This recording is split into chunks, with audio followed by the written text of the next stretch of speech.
Yon, what's up mga kalungits? Yan, magandang araw po sa ating mga sa mga kaibon natin dyan na laging sumusubaybay sa ating channel. Yan. Ayan, yung mga nakikita nyo ngayon sa inyong harapan. Ito mga ibon na to ay mga pamigay na lang to, mga ibon na to. So yun, dahil na-reach na natin ng 6,000 subscribers sa ating YouTube channel. Kaya saludo po sa mga walang sawang sumusuporta at laging nanonood sa ating channel. Medyo nagiging busy lang tayo this past few days and months. Kaya medyo madalang ang ating mga uploads. Pero eto na, para sa ating holiday pamigay ng mga ibon. Pamasko na natin to, pabagong taon na rin natin. At syempre, regalo sa mga walang sawang sumusuporta at tumututok palagi sa ating channel. So, hindi ko alam kung anong magiging prices natin dito. So, siguro, ito na lang muna. Ito ang ating third prize. Yan, ang dalawang Par Blue Personata. Yan. Third prize yan, Par Blue Personata natin. Tapos, sino ba? Sino ang second prize natin? Ito siguro.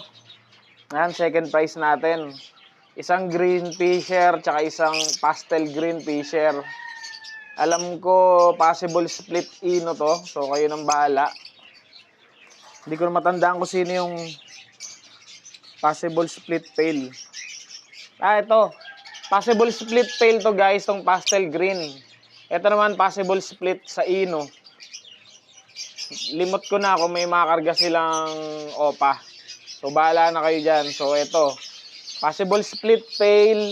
Ito possible split sa ino yung green fisher. Second prize. Ang ating magiging grand prize ito. Isang green fisher at isang pastel green, possible split ino to, sigurado ako itong dalawa na to. So paghihiwalay-hiwalayin ko para hindi ako malito kung sino yung may mga karga dito. So yun, I'm not sure kung Ewing siya, pero parang may pagka-Ewing eh. Hindi ko malikot eh. Hindi ko masyadong makita yung dibdib. So basta kayo na itong bahala dito. Ito yang pa, nasa 5 months and up. Ito, medyo matured na, nasa 6 months na yata to. Tapos ito rin, medyo matured na rin tong dalawa na to. So yan, kayo nang bahala dyan. Hindi pa ganun kasolid yung ulo, pero okay na rin. Lalo na sa mga baguhan na mag-iibon, goods na rin to na pwedeng manalo sa ating parapol. So yan, so para to sa year-end natin, year-end pamigay ng mga ibon, syempre sa mga subscribers po dapat ng Lomutes TV. At dapat mga followers natin sa ating page, ang God's Creation Mini Aviary. So magpo-post po ako sa ating page, sa God's Creation Mini Aviary, regarding sa mechanics na naman ulit ng ating mga paraffol. So, yung matatagal nang sumasali, alam na nila yon. So, sa mga hindi po nakakaalam, ganito po yon. So, dapat po nakasubscribe po kayo sa Lomutes TV kung saan nyo napapanood itong video na to. At kung saan ko naman ipopost ito sa God's Creation Mini Aviary, dapat po nakafollow po kayo doon. So, paano makapag-entry? Pag napanood nyo na to sa YouTube, etong napapanood nyo ngayon, mag-comment ka na dito ng pasali sa free raffle. Yan. Palagay na rin yung pangalan nyo. Kasi minsan po sa YouTube, sa comment section, hindi po nakikita yung pangalan.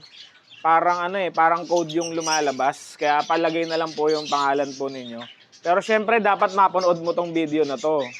So, hanggat maaari po, sana tapusin yung video. Tapos, wag nyo pong skip yung ad, syempre. Tapos, pakishare na rin.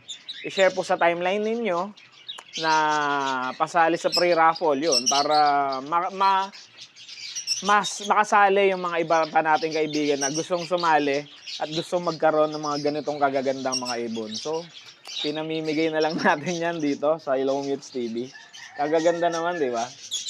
Yan. So, hopefully, mga baguhan, yung mga makapanalo naman, yung mga hindi pa nananalo sa ating channel na napatagal lang sumusubaybay, pero hindi pa pinapalad na manalo. So yan, napakaganda naman talagang mga ibon na to. So ulitin natin, dapat nakasubscribe sa Lomits TV, nakafollow po sa God's Creation Mini Aviary, isi-share mo itong video na to, at magko-comment ka sa comment section ng pasali sa free raffle.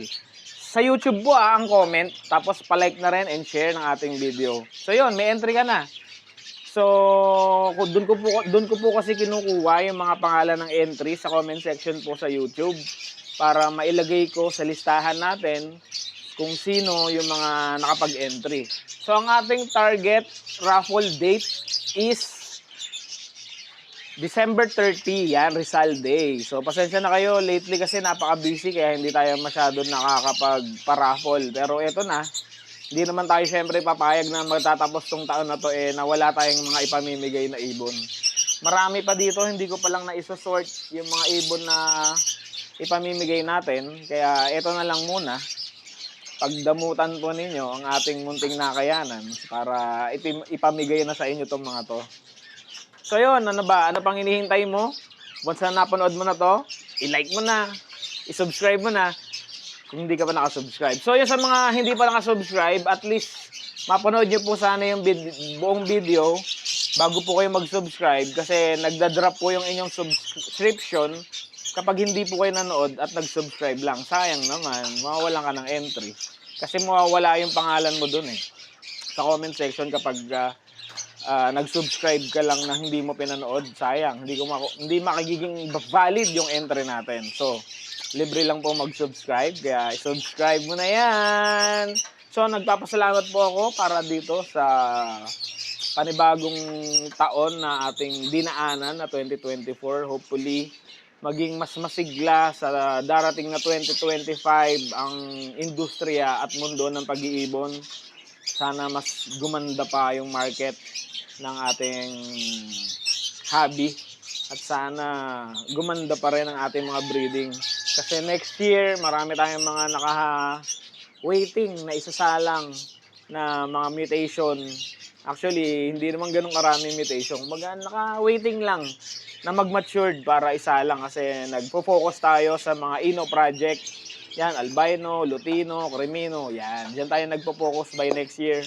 So sana maging maganda ang ating breeding by next year para mas maganda naman yung ating ipapremyo sa mga ating mga subscribers. So hanggang dito na lang po mga kaibon, mga kalumit.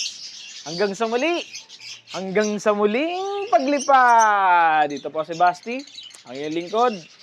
Maraming salamat po! Kita-kita tayo sa raffle. Out na tayo!